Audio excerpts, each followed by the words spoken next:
दीक्षा की अवशिष्ट विधि का वर्णन। भगवान शंकर कहते हैं, स्कंद, विशुद्ध शांति कला के साथ शांतितीत कला का संधान करें। उसमें भी पूर्ववत तत्व और वर्ण आदि का चिंतन करना चाहिए, जैसा कि नीचे बताया जाता है।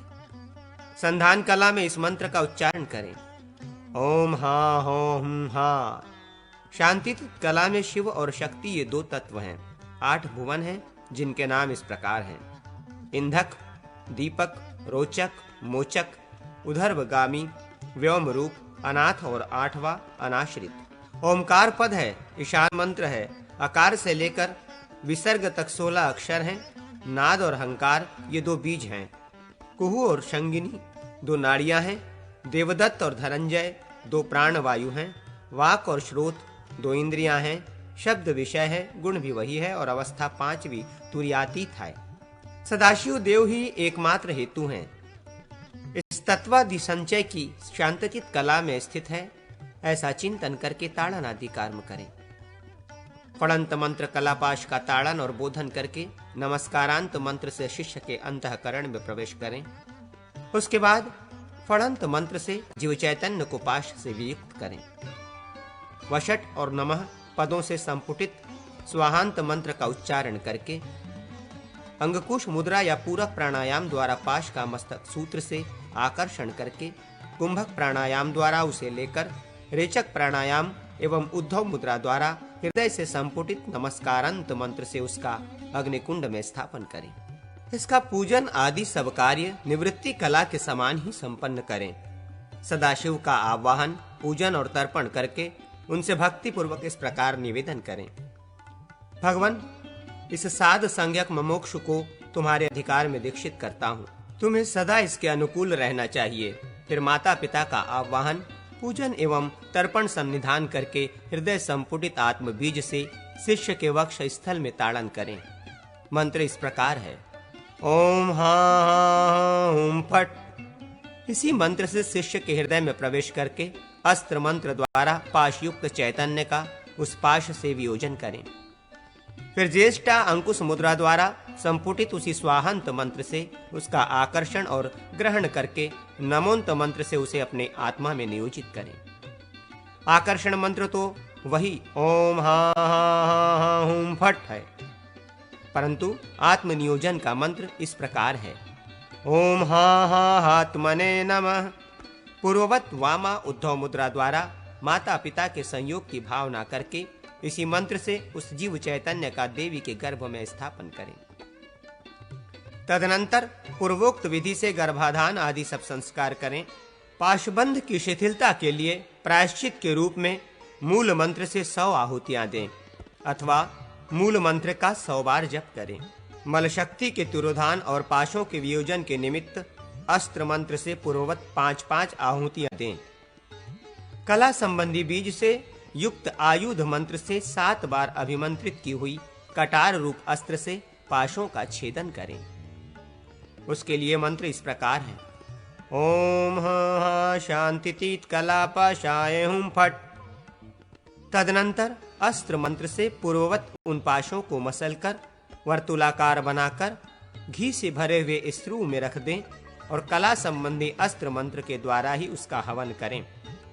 फिर पाशांकुर की निवृत्ति के लिए अस्त्र मंत्र से 5 और प्रायश्चित निषेध के लिए 8 आहुतियां दें।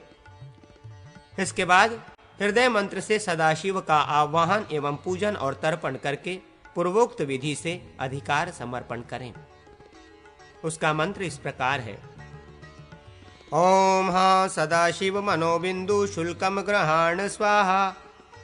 तत्पश्चात उन्हें भी निम्नांकित रूप से शिव की आज्ञा सुनावें। सदाशिव, इस पशु के सारे पाप दग्ध हो गए हैं, अतः अब आपको इसे बंधन में डालने के लिए यहाँ नहीं ठहरना चाहिए। मूल मंत्र से पूर्णाहुति दें और सदाशिव का विसर्जन करें। तत्पश्चात गुरु शिष्य के शरतकालिक चंद्रमा के समान उदित विशुद्ध जीवात्मा को रौद्री संहार मुद्रा के द्वारा अपने आत्मा में संजोरित करके आत्मस्थ कर लें। शिष्य के शरीरस्थ जीवात्मा का उद्धव मुद्रा द्वारा उत्थान या उद्धार करके उसके पोषण के लिए शिष्य के मस्तक पर अर्ध जल की 1 बूंद स्थापित कर दें। इसके बाद परम भक्ति भाव से क्षमा प्रार्थना करके माता पिता का विसर्जन करें। विसर्जन के समय इस प्रकार कहें, मैं शिष्य को दीक्षा के लिए जो आप दोनों माता पिता को खेद पहुंचाया है, उसके लिए मुझे कृपा पूर्वक क्षमादान करके आप दोनों अपने स्थान को पधारें। पशट मंत्र से अभिमंत्रित कर्तरी कटार द्वारा शिवास्त्र से शिष्य की 4 अंगुल बड़ी बोध शक्ति स्वरूपणी शिखा का छेदन करें।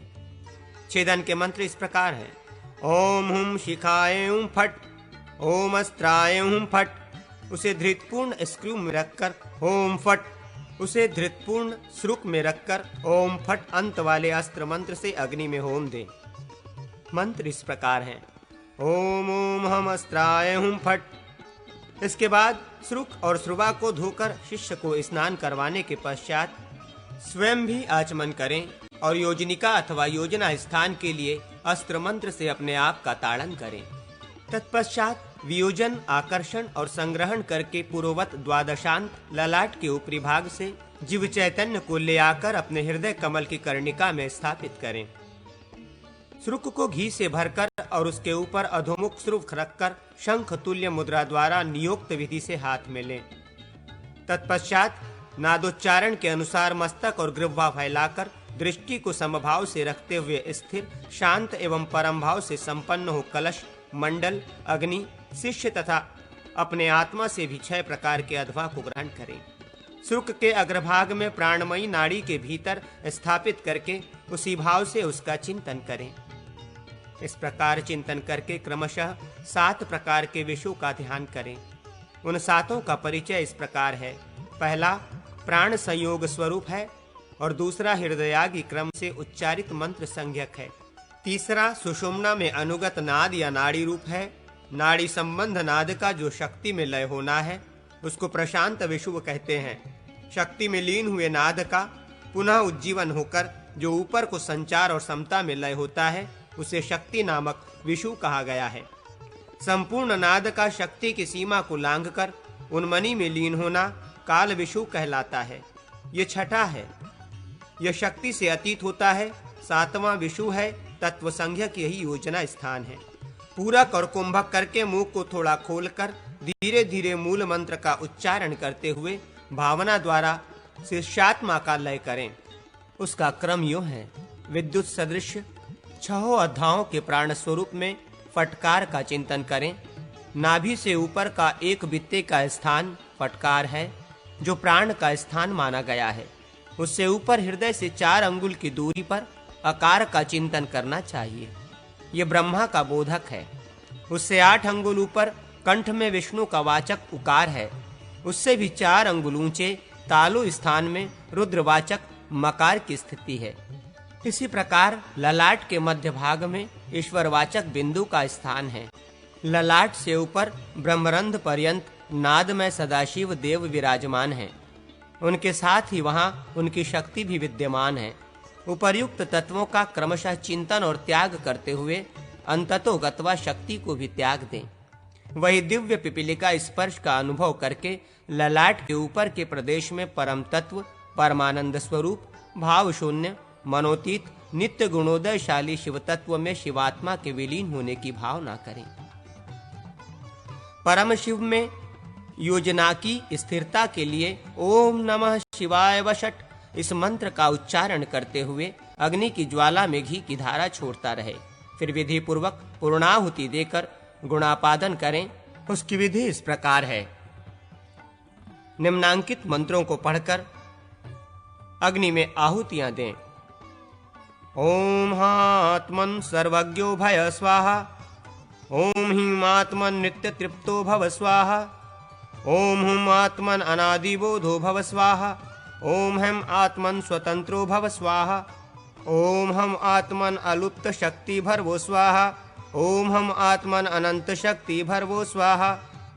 इस प्रकार 6 गुणों से संपन्न आत्मा को अविनाशी परम शिव से लेकर विधिवत भावना पूर्वक शिष्य के शरीर में नियोजित करें। तीव्र और मंद शक्तिपात जनित श्रम की शांति के लिए शिष्य के मस्तक पर न्यास पूर्वक अमृत बिंदु अर्पित करें। इस शान कलश आदि के रूप में पूजित शिव स्वरूप कलशों को नमस्कार करके दक्षिण मंडल में शिष्य को अपने दाहिने के उत्तराभिमुख बिठावें और देवेश्वर शिव से प्रार्थना करें। प्रभो, आपने मेरी मूर्ति में स्थित हुए इस जीव को आपने ही अनुग्रहित किया है, अतः नाथ, देवता, अग्नि तथा गुरु में इसकी भक्ति बढ़ाइए। इस प्रकार प्रार्थना करके देवेश्वर शिव को प्रणाम करने के अनंतर गुरु स्वयं शिष्य को आदर पूर्वक यह आशीर्वाद दे दे कि तुम्हारा कल्याण हो। इसके बाद भगवान शिव को उत्तम भक्तिभाव से 8 फूल चढ़ाकर शिव कलश के जल से शिष्य को स्नान करवावें और यज्ञ का विसर्जन करें।